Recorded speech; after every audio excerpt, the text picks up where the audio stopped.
gente, bom dia, tudo bem? Tá, eu estou conversando com vocês aqui hoje de manhã. Hoje é quarta-feira, 23 de junho de 2021, são 8h30 da manhã. Eu quero essa pequena aula aqui sobre tese. Eu não vou entrar em desenvolvimento, eu vou falar só um pouco da tese para o seu texto dissertativo, argumentativo, tá? Muitas pessoas pensam em tese, ou algumas pessoas pensam em tese, de uma forma muito abstrata. E o que é a tese? Vamos falar um pouco sobre a tese. A tese é o seu pensamento elevado a uma condição de convencimento. A tese é aquilo que você acredita. Você acredita que deve ser daquela forma, ou o seu posicionamento sobre o tema, no caso a gente está falando sobre o tema de redação, a sua tese é o que você tem por pressuposto que deve ser do jeito que você pensa. Então a tese, e eu vou te dar uma dica hoje nessa pequena aula, que dentro da tese você já deve colocar, como se fosse um roteiro, os pontos que você vai trabalhar no desenvolvimento. Você já parou para pensar sobre isso?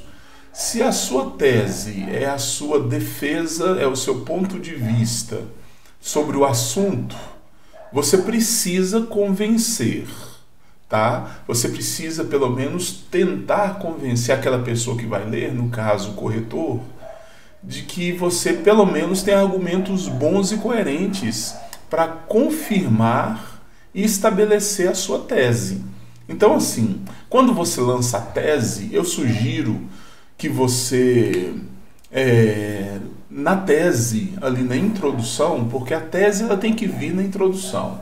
Você faz toda uma contextualização, você usa, de acordo com os melhores hábitos, os tipos de introdução, os tipos de formatação, de construção de texto, que são vários, são mais de 15, mas eu posso citar alguns que são extremamente importantes e relevantes. É a citação, a exemplificação, a definição, uma declaração afirmativa, uma alusão histórica, tá? Você pode usar vários tipos para você começar o seu texto, mas o mais importante de tudo isso é você entender, interpretar, fazer a exegese do tema. Porque, presta atenção, olha comigo, o tema ele vem de uma forma bruta e às vezes ele vem em contexto, na verdade vem com textos de apoio ou textos motivadores, igual outros chamam, para te ajudar no entendimento do tema.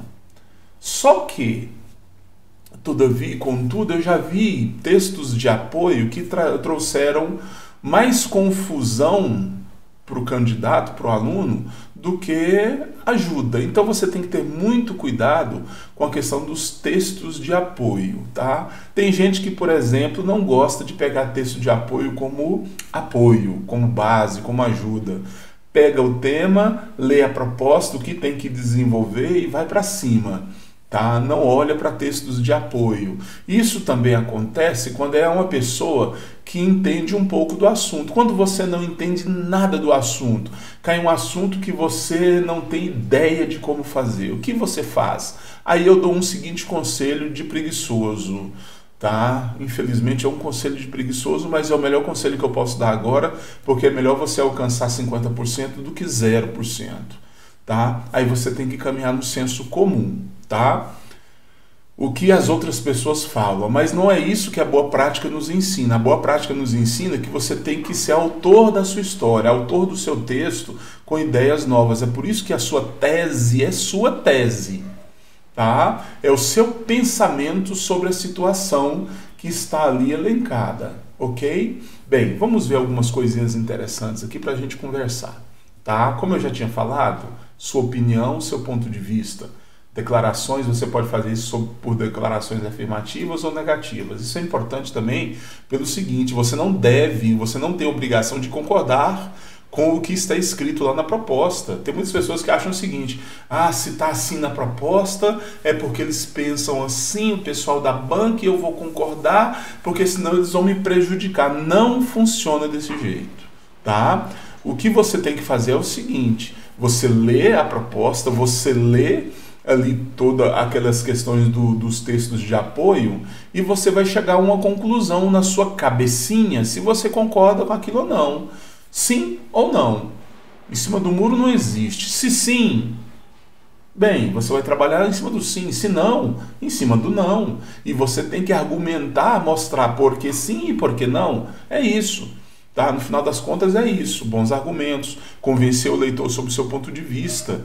Então, se a gente pensar bem, não existe certo ou errado. Existe uma boa defesa de tese ou uma má defesa. Tá? Ou uma péssima defesa. Aí é onde entram os argumentos.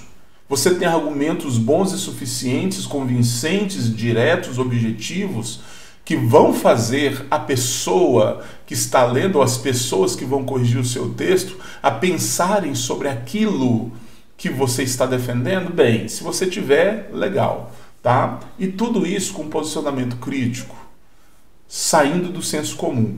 Eu falei aqui no início do senso comum, é quando você realmente não entende nada, quando você nunca ouviu falar, porque tem assuntos que caem em redações, principalmente do Enem, que você não sabe, nunca ouviu falar, ou é extremamente estranho para você, tá? Então assim, aí você tem que ir no senso comum, ou pelo menos tentar caminhar dessa forma. A função é persuadir o leitor a respeito daquilo que você acredita, tá? Argumentos, roteirize. Na sua tese, o ideal na sua tese é que você já tenha os pontos de argumentação. Por exemplo, se você for construir um desenvolvimento, a parte do desenvolvimento do seu texto, você tem a introdução. Lá na introdução você tem a sua tese, aí você vai para o desenvolvimento do texto. Essa parte de desenvolvimento do texto, ela deve ser roteirizada, fica mais fácil para você e fica mais fácil para o leitor também entender os pontos que você está trabalhando. Olha para você ver, se na sua tese você coloca os pontos de observação que você acha importantes sobre o assunto, por exemplo, 2 ou 3, se você for desenvolver dois parágrafos no desenvolvimento, se você for escrever 2 parágrafos no desenvolvimento, escreva 2 pontos de atenção na sua tese. E assim concomitantemente. Se 3 parágrafos, 3 pontos de atenção na sua tese. Isso é roteiro. Isso é inteligência. Isso é bom tanto para você que vai escrever quanto para quem vai ler. Tá? Fica algo perceptível, algo organizado e algo que você poderá desenvolver com mais consciência e tranquilidade. Olha aqui, por exemplo, esse tema aqui, desafios na saúde pública, como lidar com epidemias no Brasil. O ponto de atenção aqui ficou assim: as causas para as epidemias estão relacionadas a duas coisas. Então vai ter 2 parágrafos essa dissertação: ocupação desordenada dos centros urbanos e degradação ambiental. Bem, aqui é a tese. Na tese, a pessoa já colocou os 2 pontos de observação para argumentar no desenvolvimento. Então, no parágrafo 1 do desenvolvimento, D1 que a gente chama, ocupação desordenada dos centros urbanos, é o que vai ser trabalhado. Tá? No parágrafo 2 do desenvolvimento, D2, você tem ali a degradação ambiental.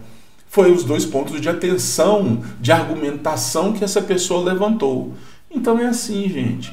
Uma pequena dica, uma pequena conversa sobre isso. Assim fica mais simples, mais fácil para o entendimento também da quem está lendo. Porque eu vou falar uma coisa para vocês.